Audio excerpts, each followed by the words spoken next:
Hi, and welcome to Axelbank Reports History and Today, conversations with America's top nonfiction authors and why their books matter right now. I'm Evan Axelbank, and today we're going to speak with Adam Mendelsohn, the author of Jewish Soldiers in the Civil War, the Union Army. He's written 2 books, has edited several others, and is a professor of history and Jewish studies at the University of Cape Town. Thanks so much for being here all the way from South Africa. Thank you so much. Unbelievable. Before we start our interview, I want to invite listeners to our Patreon page to ask for your support in keeping the show going. Go to patreon.com/AxelbankHistory. We will donate part of your contributions to a charity that promotes children's literacy. Serving in the Civil War was probably not easy, no matter which side you were on or who you were or where you were from, or whether you were rich or poor. But if you were Jewish, it was even tougher, or it was at least different. You may have had to amend your diet, get special accommodations on Jewish holidays, and even face anti-Semitism on your own side. But as Dr. Mendelsohn writes, the Jewish contributions to the Civil War has been misunderstood. He says previous works have tried to show that they were just like any other soldier. I've certainly read dozens, if not over 100 books that are at least in some way related to the Civil War. And I don't know that I've ever seen a discussion about Jews who served. So, Dr. Mendelsohn, why must we understand the story of the Jewish soldier in order to fully understand the Civil War? It's a very good question. And as you correctly pointed out, it's one which has been misunderstood or has not received certainly the attention that it deserves. The army, the Union Army, was an army made up in large parts by recent immigrants to the United States. At least 20%, perhaps as much as 25% of the Union Army were recent immigrants. And we know a lot about the experience of German immigrants. We know a lot about the experience of Irish immigrants in the army who serve alongside those who are native born, those who are born in the United States. And one of the complexities of the war is, for Lincoln certainly, is having to keep this immigrant population motivated, to keep this new American population engaged in the war effort. And this, we see this in a whole variety of different ways during the war, that there are a number of ethnic units. There are a number of officers who are elevated to positions of high command. And amongst them are Jews. But the Jewish experience is different, as this book points out, is different from these other immigrant groups in the United States. That yes, Jews share some of the experiences of other recent arrivals in America, but in many ways their experience is entirely different in the army, and they face very particular challenges. How was their experience misunderstood or misinterpreted in previous works? So, in a variety of ways. One way was to neglect it entirely, that Jews, as you've already yourself suggested, do not feature, or the experiences have not been identified or understood as being different in many works. In other cases, they only appear at very, very particular moments in time. There are, in fact, 2 episodes where Jews receive some attention. One is a notorious episode of anti-Semitism, which comes from General Grant in December of 1862, and that episode has received some attention. Another episode which has received some attention relates to the chaplaincy. That initially the laws which are passed by Congress early on in the war restrict the chaplaincy to chaplains of a Christian denomination. And again, there's an effort by Jews to ensure that they can appoint chaplains. So these are really the only 2 episodes which receive attention, but the everyday experience of Jews passes unnoticed. And that's where the book really focuses. What does it mean on an everyday basis to be a Jew in this army? That what are the implications in a whole variety of ways for Jews, and how does the experience differ from other ethnic and immigrant groups in the army? They differ significantly. And what was the misinterpretation? How were previous scholars just not quite getting it?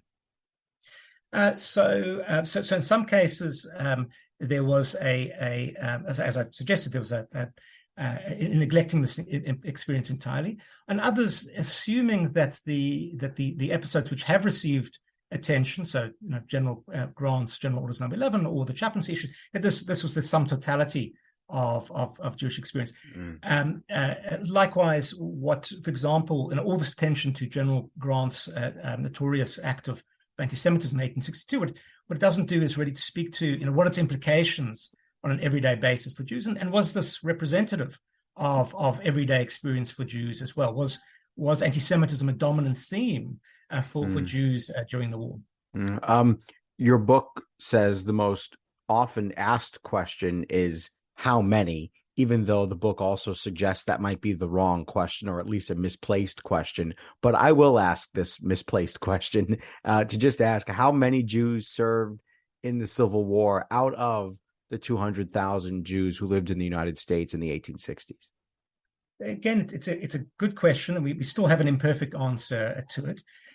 So there are, as you point out, we believe roughly 150,000, perhaps as many as 200,000 Jews in the United States in 1860. Of them, the vast majority live in the states which will comprise the Union, so probably at least 125,000 in the North, and about 25,000 in the South.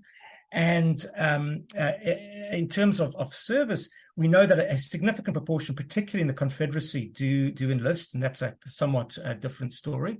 But in the Union, again, our current estimate is at least several thousand. This book, in fact, draws upon an ongoing project to identify every single Jew who served in the Union Army. And at present, we've identified with total certainty at least 1,700. That number is somewhat, again, to focus on that number alone is somewhat misleading, because these are cases where we can definitively prove that individuals have both served and that they're Jewish, and there are many, many more who we know who have served, but we don't necessarily have definitive proof that they're Jewish, or vice versa. So I want to ask, what was Jewish life in America up until then, up until the 1860s? My family didn't really get here until they were chased from Russia in the very early 1900s. Often stories of the Jewish immigrant experience start then. And if you go to museums in New York, it seems to focus on that time period. There is the famous letter, or several letters, that George Washington wrote to the synagogue in Rhode Island. But other than that, there's not much focus on the Jewish experience in America in popular history. And I've read close to 450, maybe even 500 books. So tell me, when did Jews start coming to America? Who were they? What were they after? Where did they live? What was it like to practice here? So there is a Jewish presence in America really from the colonial period onwards, but relatively small, a few thousand at the time of the Revolution. And these are Jews who have come to America in search of opportunity, often with links to the Caribbean, for example. There are larger Jewish communities at the time of the Revolution in places like Jamaica than there are in the young republic in the early United States. And they mostly, these Jews who do make their way to America, live in coastal cities. So they live in fact, in significant numbers in Charleston. They live in Savannah. They live in Philadelphia. They live in New York. But small communities and communities which are really interconnected, interbound with communities both in the Caribbean and in London and Amsterdam and elsewhere. This community remains relatively small. It does grow in the 1820s, 1830s, so in the decades after the Revolution, but grows very quickly in the 1840s and 1850s as part of this massive wave of immigration to the United States of immigrants from Central Europe in particular. As part of that broader wave of Central European immigration coming from the states and principalities and kingdoms, which will in future will comprise Germany.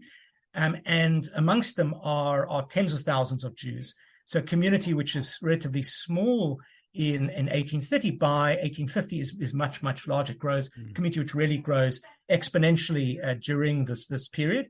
And then by 1860, it's a community of as we suggested, roughly 150,000, perhaps as many as 200,000.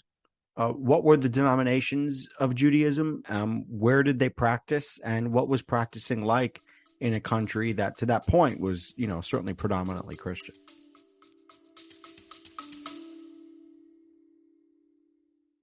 Baking from our childhoods just sticks in the memory, doesn't it? We never set off on holiday without piles of Tupperware. And there'd always be Bakewell slice, flapjacks, and tray baked scones in the boot. Do you not do that, Lisa? Yeah, no. Sadly, I do not stack the Tupperware in the back of the car when we go off on holiday. Oh. Welcome to Small Ways to Live Well, a new podcast from the Simple Things magazine. Season 2 is a pick-me-up tonic that helps us make the shift from winter to spring. A 6-week suggestion box full of things to note, notice and enjoy about the season. Search for Small Ways to Live Well on your podcast app.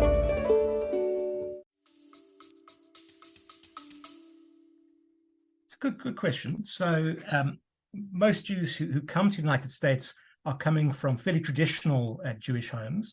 But this is a period where we begin to see, both in the United States and in Central Europe, the emergence of new, more modern forms of Judaism, the birth, really, of Reform Judaism, both in parts of Germany and then particularly in Charleston, South Carolina, in the 1820s, 1830s, and onwards. But in reality, the experience for most of those who arrive in America in the 1840s and 1850s is to move to small towns and villages in many cases in the Midwest and elsewhere where there are very few other Jews. So we see one of the first things that these recent arrivals try to do is to often try to create a cemetery. And then to create a synagogue, create a temple. But by its nature, because there are in many of these places relatively few Jews, these synagogues are often a sort of a hybrid that they demonstrate. They have sort of traditional characteristics. In some cases, they have more modern characteristics. But they have to cater to a community, small community with a variety of different interests, different backgrounds, etc. But this is really a period where, because of this very significant influx of Jews, we don't see anything like we'll see later in the century, where there is a far more sophisticated and elaborate set of institutions and organizations which cross the country. This is really a case of American Judaism in production, of the genesis of new forms of Judaism in America during this period. Jews were holding to their traditions even in this new modern world?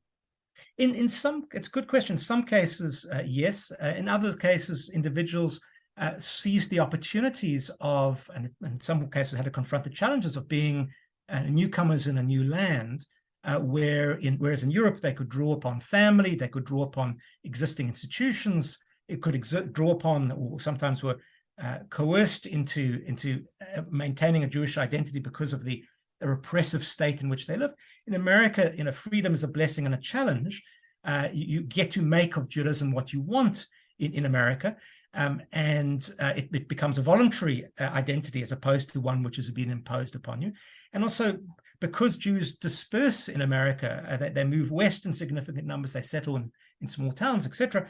Because of that, it means that they have to make Judaism for themselves. Again, they have to create institutions, they have to decide to join, they have to decide to affiliate. And that's something new and different for Jews as well. How did Jews serve the public before the Civil War?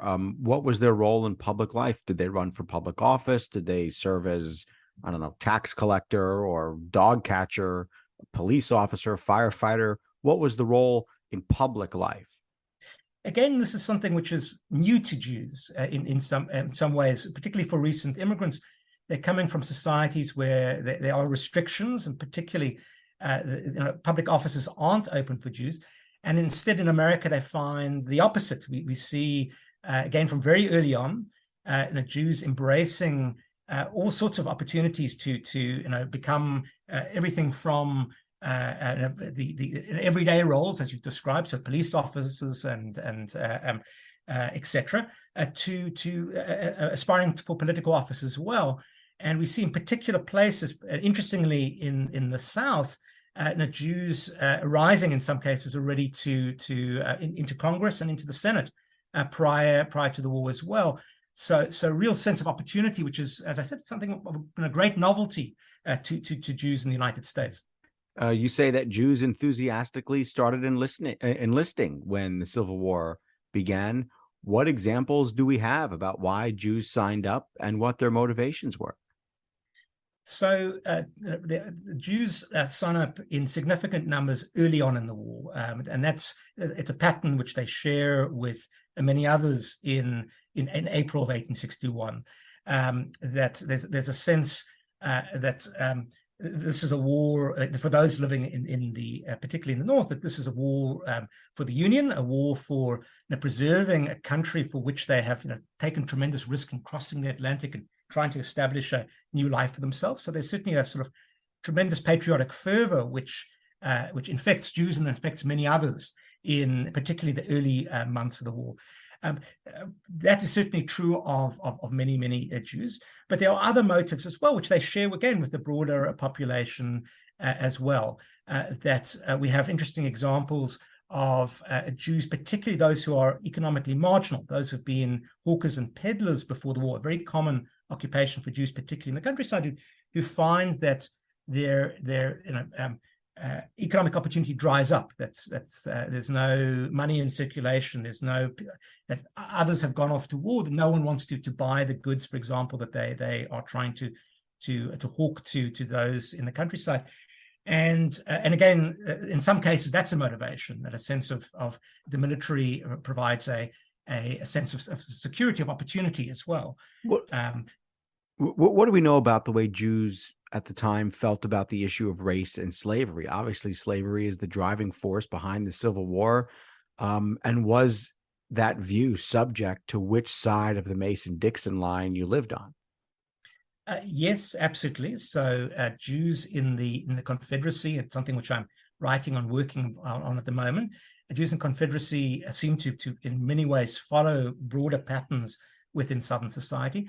In the Union, there's a more interesting story in a way, where certainly there are some who become abolitionists. So they're particularly those who immigrate to the United States after the failed revolutions, liberal revolutions in Europe of 1848. There's some ideological immigrants who arrive, and they bring with them their liberal politics. They're 48ers, and they become involved in abolitionism for that reason. But those are minority in the North amongst within the Jewish community. Instead, Jews have reason to be very wary of abolitionism. Yes, they share some of those reasons with other immigrant groups as well. The sense that have taken risk in crossing the Atlantic, and that these are in many cases economic migrants. They want to make a new life for themselves, and that there's tremendous uncertainty in the disruption of the United States. They regard abolitionists as zealots. So certainly it's some of that. Certainly there is a Jewish angle to this as well in two ways. One way is that they have reason to fear. They've seen what's happened in Europe after the revolution of 1848, that revolution, amongst its other consequences, can cause outbursts of anti-Semitism and destabilize the position of Jews. And they fear that the same might happen in the United States. But they have another reason to be weary of abolitionism as well. And that is that many leading abolitionists, particularly the 1840s and some in the 1850s as well, are very committed evangelical Christians who are involved not just in abolitionism, but involved in a variety of other causes. And one of those causes often is the desire to convert Jews to Christianity. So a number of Christian missionary societies, which are led by leading abolitionists. And this is deeply disquieting for Jews, the sense that abolitionism is and abolitionists are part of a broader front, about a broader movement, which is seeking to convert Jews. So again, that's one of the reasons why there's a real discomfort with abolitionism. One thing about the Civil War is that it introduced Americans to one another who would have had no other reason or occasion to ever meet one another. But you say many Jews went unnoticed.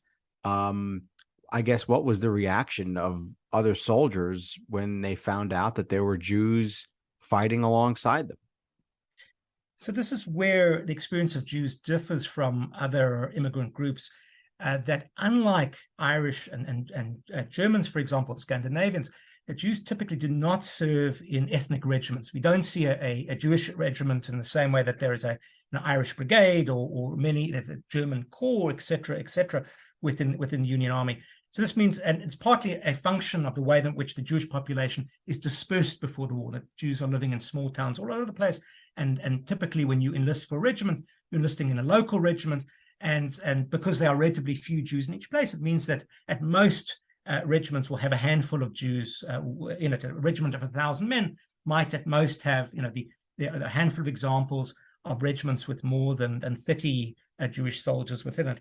And this means that some Jews certainly do from the start make their identities known. They do, open about being Jews, but others are very careful to conceal their Jewish identity.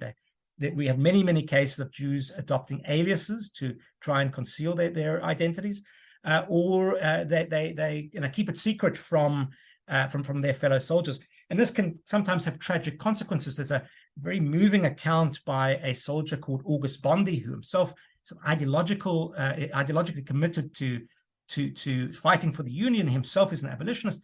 He signs up in a regiment in Kansas, and he has reason to suspect that two fellow soldiers in this regiment are Jewish, and he approaches them, and they deny being Jewish. They say, no, we're Hungarian, we aren't Jewish. One of them will then die of wounds and in a hospital.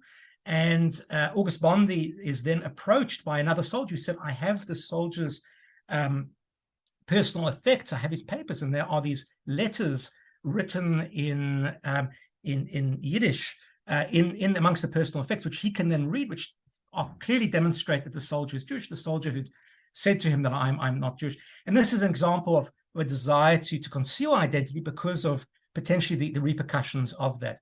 So we certainly have cases where a revelation of being a Jew leads to hostility, leads to anti-Semitism, leads to all sorts of day-to-day inconveniences or torments for soldiers. But we have the opposite as well. We likewise have Jewish soldiers where there's a sense of excitement of meeting a Jew as well. What were some of the things, or give us some examples of daily life and whether they were able to keep kosher, whether they were able to observe the Sabbath on Friday night and Saturday morning, whether they were able to celebrate Passover and Hanukkah and all the rest of it? The army makes few allowances for religious practice more broadly. Yes, either there way, is. Yeah. Either way, Yeah. yes, there are chaplains, or at least there's a provision for the appointment of chaplains. Yes, there's provision made for Sabbath on Sunday, but often observed in the breach rather than easily observed by soldiers. But when it comes to Jews, there are really no accommodations. The army subsists on a diet which is very heavy on pork. And again, soldiers, Jewish or not Jewish, complain about the unvarying nature of this diet, that you have bacon, salt pork, bacon, etc.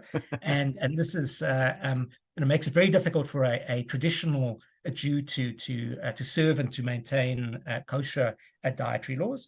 But likewise, it's an army which campaigns for the most part away from areas where there are significant Jewish communities. And Judaism in particular is a religion which where belief certainly is important, worship is certainly important, but there are a whole variety of day-to-day rituals, of weekly rituals, of festivals, which rely on, which are centered on family, which are centered on community. And being an isolated Jewish soldier in the army, it's very, very difficult to do this, to find other people to worship with, to have a commanding officer who provides allowance for time to worship on, for Passover, a Seder, etc., etc. So do we have records of those holidays being celebrated? A Passover Seder, a Hanukkah menorah lighting under the moonlight somewhere? So we have some examples of exactly this. So we have, soldiers, for example, during the siege of Petersburg, so in late 1864 into early 1865, where we know they write to a rabbi asking to be sent all sorts of religious articles. They want prayer books, they want tefillin, etc., so that they can worship together.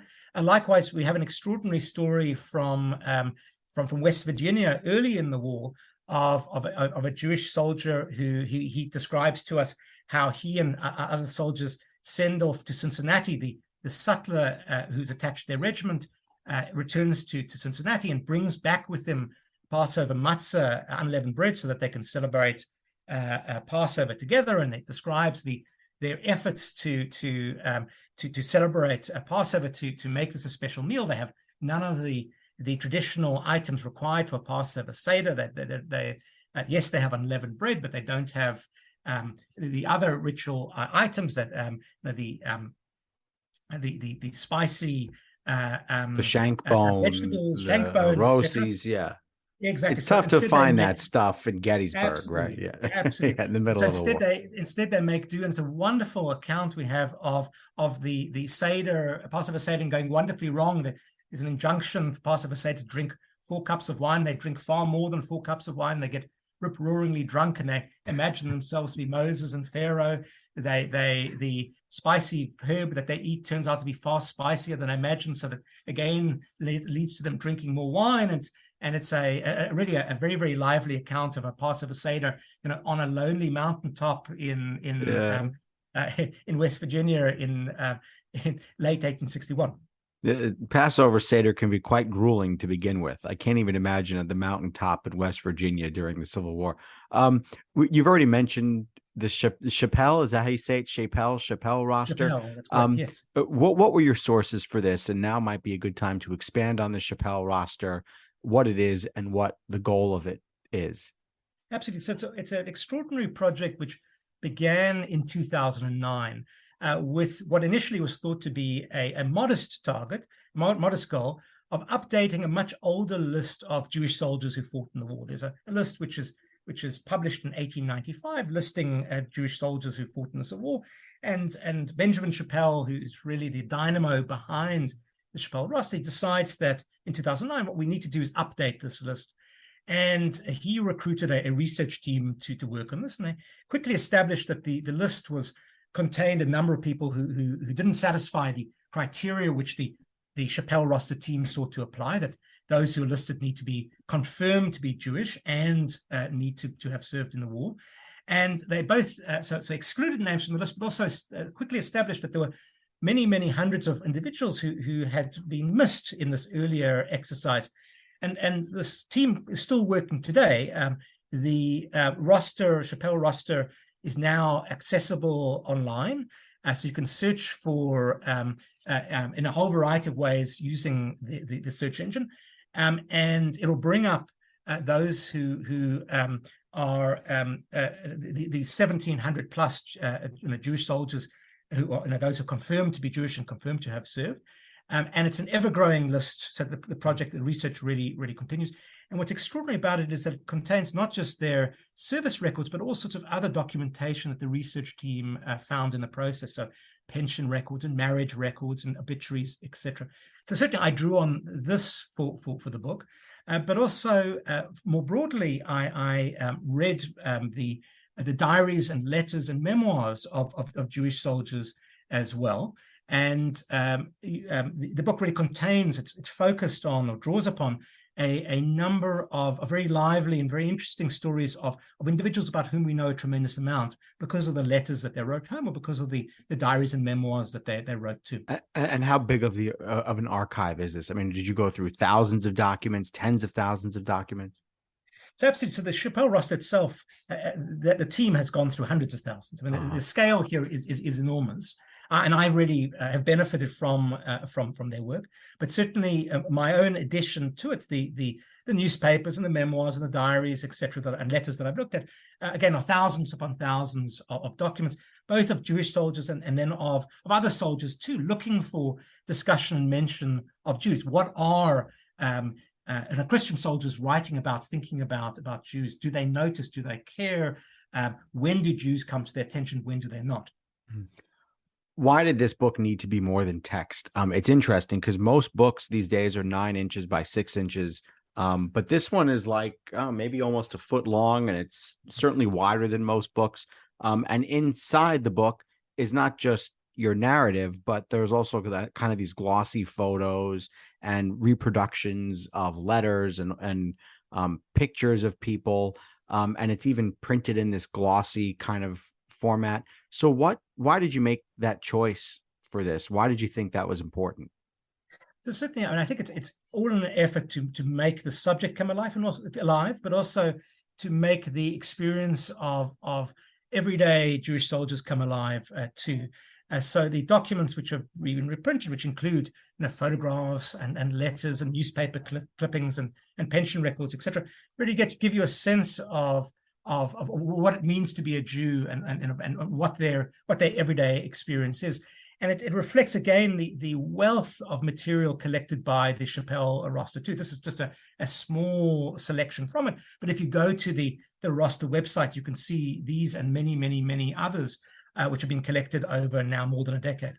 Were Jews in the war rank and file and, taking fire, and doing spears on the other side? Or were they able to advance up and become higher ranking officials? And do we know who the highest ranking Jew was?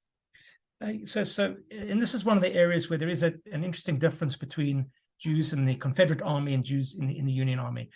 Yes, there are plenty of Jews who become officers within the Union Army. Most Jews serve, as you said, in the rank and file, and are actively involved in combat, actively involved with their units. Some do rise to positions of command, particularly at the regimental level. So there are a number of Jewish colonels and lieutenant colonels, plenty of Jewish captains, etc. We don't see in the Union Army a phenomenon we see in the Confederate Army, which is Jews rising into staff rank, rising to become much more senior in rank. And I think there are a whole number of explanations for that we can potentially talk about. But there does seem to be variation in terms of where Jews enlist to. So in other words, that despite the fact that there are many, many more Jews who enlist in New York than for example, in New Mexico, we see a disproportionate numbers of Jewish officers in New Mexico relative to New York. So there's an interesting variation which might point to some anti-Semitism within, for example, regiments raised in New York and relative to elsewhere. But also this fascinating pattern which I think it is held in common with other ethnic and immigrant groups too, where some of those who enlist to begin the war as colonels at sort of a senior officer rank and have pre-war military experience either in Central Europe or in pre-war militias in Pennsylvania or elsewhere, that they don't thrive within the military, that their pre-war military experience is actually poor preparation for being an officer in a very new type of war, which the Civil War is. And we see the opposite amongst a number of very talented, bright, capable Jews who enlist, again, sometimes as privates, sometimes as sort of junior officers, and they rise through the ranks because they demonstrate capability under fire, capability in command. And the book, in fact, highlights a number of cases of this kind of individuals who succeed in this way. So do we know who the highest rank was, who achieved the highest level? Good question. There are a number of Jews who become colonels during the war. There are after the war, or very late in the war, they are breveted. They receive sort of the honorary promotions, and there are a number of Jews who become, for example, brigadier generals. But in effect, it's an honorary promotion as opposed to a rank that they hold, a permanent rank that they hold within the war. But there are a number of Jewish colonels in the Union Army. And now we have one who's risen to become second gentleman of the United States. Let me ask. I have a few names written down. I was curious as to who was on the cover. Who is Lieutenant Colonel Edward Solomon? Just give us a quick synopsis of who he is and why he made the cover. Absolutely. So he's an extraordinary figure, and he's an individual who is breveted after the war. He in fact is breveted several times, and in fact after the war is appointed by then later President Grant as the governor of the Washington Territory. So his reward really comes after the war. He's again a young immigrant who makes his way to Chicago, and enters into politics just before the war in Chicago, becomes an alderman in Chicago. He then joins a regiment in Illinois early on in the war. He has a mixed experience within this regiment. He and then leaves the army and reenlists in 1862, and reenlists in a regiment raised in Chicago. And it's a regiment which initially, it's the 82nd Illinois Volunteer Infantry, a regiment initially which has a very, very bad experience. It's sort of, in effect, is badly mauled at Chancellorsville, and then again at Gettysburg, and then is transferred from the Eastern Theater to the Western Theater. And it's here that Edward Solomon comes into his own, because there's this regiment which has a very, very tough, really first 6 months under arms, will be very, very involved in the Atlanta campaign, so under Sherman. And we see then Edward Solomon, in effect, who's commanding the regiment, because the colonel is injured for long periods of time, is away for long periods of time. That in effect, it's Edward Solomon commanding this regiment. And if you read battlefield accounts then of during the Atlanta campaign, and later as well in the March to the Sea, the same regiment is involved there, and then in the Carolinas too, that this regiment has an extraordinary ability at critical moments in decisive battles to appear and to play a decisive role, with Edward Solomon leading the way.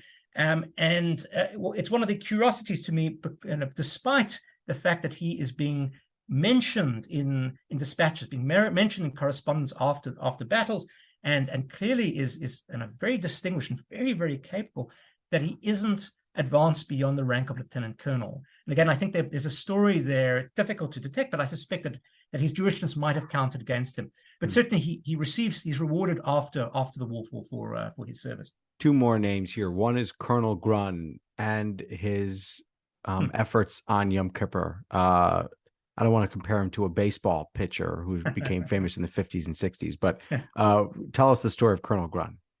So Colonel Grun probably doesn't exist. Colonel Grun is probably a figment of a newspaper reporter's imagination.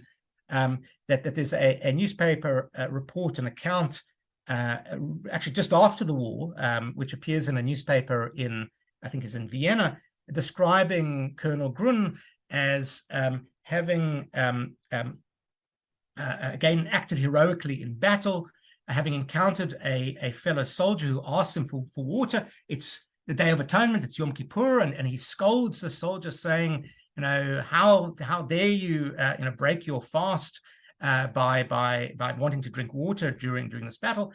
And Colonel Grun is then described as having returned to again wounded, returned to a hospital in the rear, and to have joined a collection of other soldiers in reciting the Shema, sort of a holy Jewish prayer, and this prayer in a way then spreading through the broad army, and in effect, the newspaper seems to suggest perhaps aiding in the victory of the Union Army.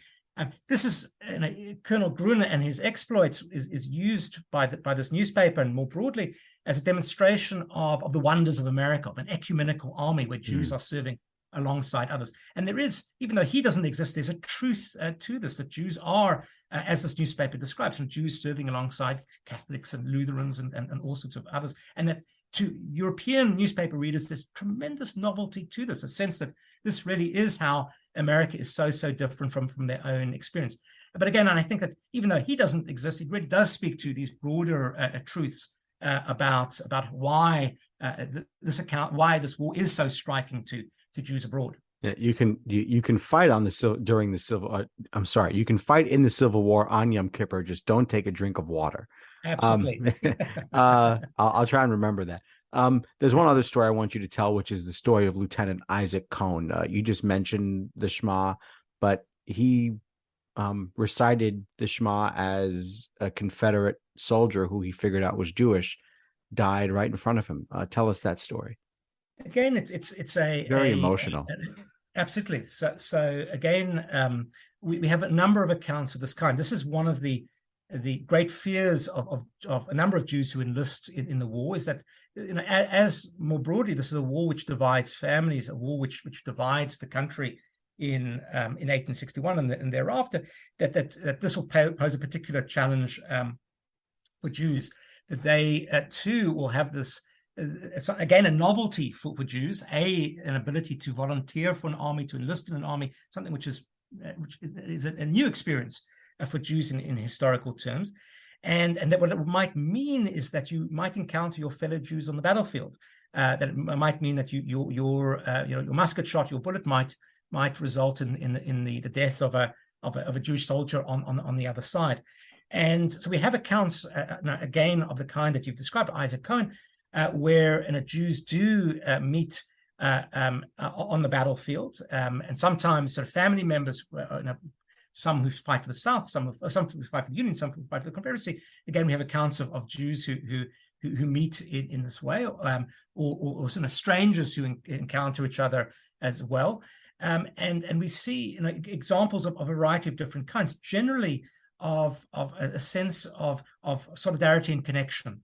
That particularly in extreme moments, as with the Isaac Cohen story, where yes, there's a sense of fighting for different causes and being deeply committed to the cause that you fight, but also a real desire to maintain links and to ensure that these links survive the war too.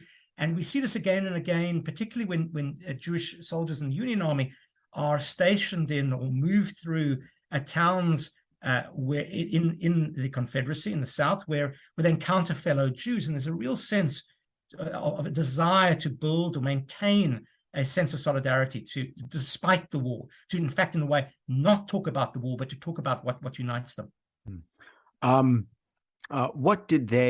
What did Jewish soldiers think of Lincoln, and what did Lincoln think of them?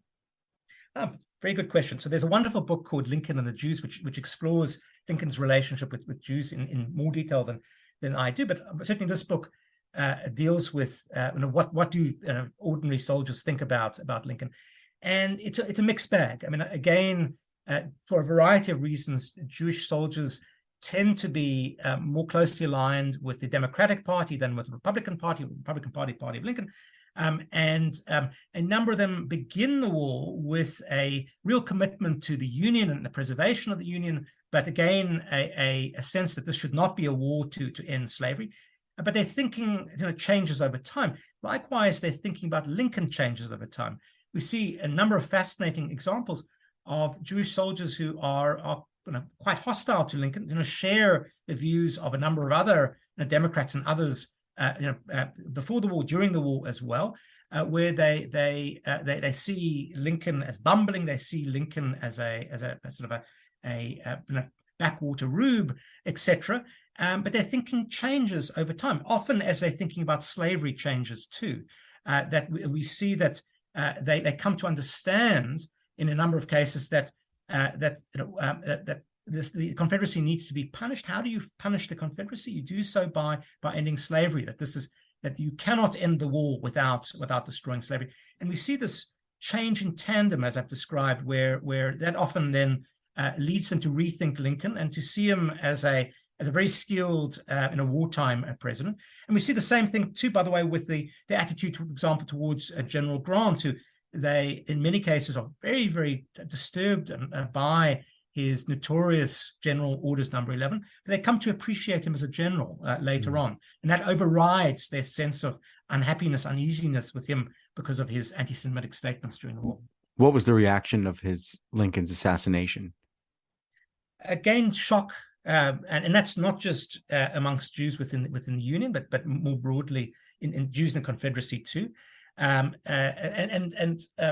again, it reflects the way in which Jews have become much over the war. Even those who are Democrats have come to appreciate Lincoln and what he's done.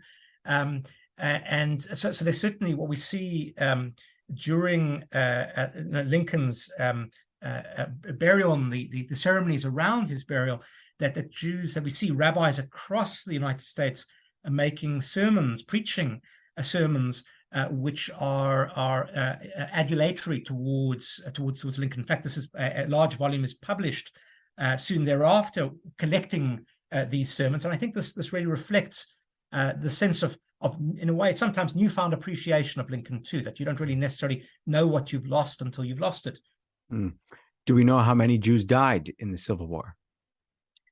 So we do know, we have a number for the Union Army, and again, some certainly we know of a significant number who die of wounds or die in battle, but then many others who after the war are left scarred by their experience as well. So and this is where it becomes much more complicated to in a way decide on a single number, because the war is, as war typically is traumatizing. There isn't a language to describe it as there is today. There isn't a language of PTSD or otherwise. But again, I've read now countless pension records or appeals for pensions, which by soldiers themselves or by family members, records of military hospitals or of asylums after the war, where it's clear that a whole significant number are never recover from the experience. This is sort of a deeply detraumatizing experience, and they do not recover. And the number is so the number when I last checked was 27 confirmed cases. 27. So 27 during the war died in battle. That's not those who die of disease or otherwise. And again, it's sort of a distribution of the kind that you'd imagine that and Jews really dying in the major battles of the war. Too often you say the memory of Jewish soldiers is as if they were ciphers or tin soldiers living on our terms, not their terms. How can we write that? I think by really understanding the day-to-day experience of these soldiers, and whenever possible, also hearing their voices, which I've really tried hard to do within this book as well. That whenever possible, to hear what they have to say, to see how their thinking changes, to really get a sense of the complexities for for the most part an immigrant population and dealing with unprecedented challenges and having to work out what it means to be a Jew in this entirely unfamiliar new context. And so the book really tries to restore as much as possible the voices of these soldiers. How do you react to the anti-Semitism we see today in light of the sacrifices Jewish soldiers have made, not just in the Civil War, but in every war America has fought? It's again a very good question, and I saw unfortunately all sorts of resonances during and after the war when it came to anti-Semitism, which things which unfortunately resonate today. And unfortunately, I think that for some anti-Semites, maybe most serious anti-Semites, those who are committed to an anti-Semitic perspective, that doesn't matter what Jews do. That Jews exist in a realm of completely of fantasy. That it doesn't matter how many Jews fight. That you always find ways to undermine their patriotism, undermine their courage, or otherwise, or discard it entirely. We see that unfortunately after the Civil War too. That one of the arguments I make in this book is that the Civil War really produces modern American anti-Semitism. A number of the themes that we see today, a number of fantasies we see today about Jews really emerged during the Civil War period, that Jews are unpatriotic, that Jews are in it entirely for themselves, that they can never become true citizens of the United States, et cetera, et cetera, et cetera. That these are themes which really solidify during the war. And we see after the war then an outburst of anti-Semitism, particularly when it comes to the mass immigration of Jews in the 1880s and afterwards. So many of these ideas are revived at that moment in time. And I see again, unfortunately, particularly on the far right, but elsewhere as well, that again, a number of these themes are present. Again, that the sense of that Jews are actively undermining America, and again, you couldn't find anything further from the truth. What is the best souvenir or keepsake you've seen that tells the story of the Jewish soldier during the Civil War? Oh, very, very good question. Again, it's worth looking at the Chappell Roster website. They have a large collection of photographs and other items which really point to again the sort of the texture of Jewish experience during the war. The one which I particularly like myself are the pistols which are given to the man on the cover of the book, to Edward Solomon, after the war, as a testament to his service during the war. They're a very impressive pair of highly decorated pistols. There's a photograph of them in the book as well, and with this very telling inscription, which really speaks to both his abilities in command, but also the esteem in which he's held by those who serve under him. And I think it sort of speaks to that they recognize him as an exceptional figure, even though, as I suggested earlier, this is someone who, at least during the war, I think his true abilities aren't recognized. He's sort of stuck at this rank of lieutenant colonel, whereas others are elevated much more quickly, despite the fact that he's very successful on the battlefield. What do we expect here in Volume 2? This was the Union Army. How is Volume 2 going to be different? What is the story of the Confederate side? So I'm very much working on this at the moment, and I think that we do see different motivations when it comes to why Jews fight, how many Jews fight as well. So that's one of the difference. And another one is something we've spoken about briefly before, is that we see this interesting phenomenon in the Confederacy of Jews rising to quite senior rank, both in the Confederate government, and most famously Judah P. Benjamin, who becomes Secretary of War for a period. He's Attorney General, and then also he's Secretary of State for the longest period too. But others in Confederate government too, and in the officer corps, so we see that experience. We see a different experience when it comes to anti-Semitism as well in the Confederate Army. So all of those things are distinct. But one of the other things which sets Jews apart in the Confederacy is obviously the cause for which the Confederacy is committed. And I have all sorts of, I think, interesting things to say about Jews and slavery and rates of Jewish slaveholding, and whether slaveholding is a factor amongst Jews who do enlist. How significant is it in their thinking? Things of that kind. So again, a very sensitive topic, which I'll deal with as well. The idea of Jewish slaveholders is just wild to me.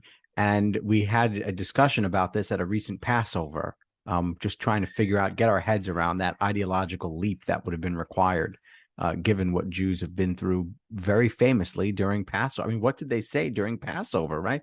All right, a couple more here, and then I'll let you go. Which other war would be most interesting to write about as far as the Jewish experience? We know something about the Jews during the Second World War. There's a very good book, GI Jews, which deals with Jewish soldiers during the Second World War. But we know much less. There is a good book about likewise the First World War, but it doesn't necessarily focus as much on the everyday experiences of soldiers. And I think that again, the First World War presents very interesting challenges to Jews, because if you think about in the United States, because again, if you think about their background, that these are individuals who have, in many cases, left the Russian Empire to come to America. In some cases, have fled the Russian Empire to come to embrace the freedoms of America, and yet the United States is fighting against Germany and Austro-Hungary. At least for a time, allied with the Russian Empire. So again, the sort of this interesting complexity that presents, and we know again relatively little about this. What does it mean to be a Jew in a vast army which is thrown together relatively quickly? Is it different from the Second World War? Is it different from the Civil War? Again, it's something we'd love to know more about. Likewise, again, we don't know much about, for example, Jews in the Vietnam War, and again, it would be very fascinating to know, is there something distinctive about Jewish experience? I thought it'd be super interesting to write about the Muslim experience, an American soldier who was a Muslim serving in Iraq or Afghanistan. Absolutely, absolutely. So that's again, all the complexities that this is likely to present. Listeners will know that I've asked this question before, but I want to ask: what would a memorial to Jewish soldiers look like if you could design it? Oh, it's a really wonderful question. So one of the things that my book argues is that there's a memorial culture which develops immediately after the war. That there are graveyards which are created, which we're familiar with today. That the great graveyards marking Civil War sacrifice. But what's striking, and then a variety of monuments which are created both in larger cities but small towns across the United States. One of the surprising things that my book found is that Jews, at least initially, do not participate in this memorial culture, that we don't see Jews creating memorials and monuments. And it's one of the really, there's a bit of a mystery around this, which I try and understand. And I think it, again, speaks to the difficult experience Jews have had during the war. In a way, today, if we were to create a memorial for Jewish service in the war, it would be of the kind that I think the Chappelle Foundation has created. That I think this method and intention of identifying everyone who serves and understanding their experience and humanizing them, trying to understand what are their lives like during the war, what are their lives like after the war, who are they, where do they come from? That this giving a name to individuals who otherwise are anonymous. I think this is a very modern form of memorialization, and it certainly aids me as a scholar, but also gives life to those who otherwise are forgotten. What's Jewish life like in Cape Town? So lively.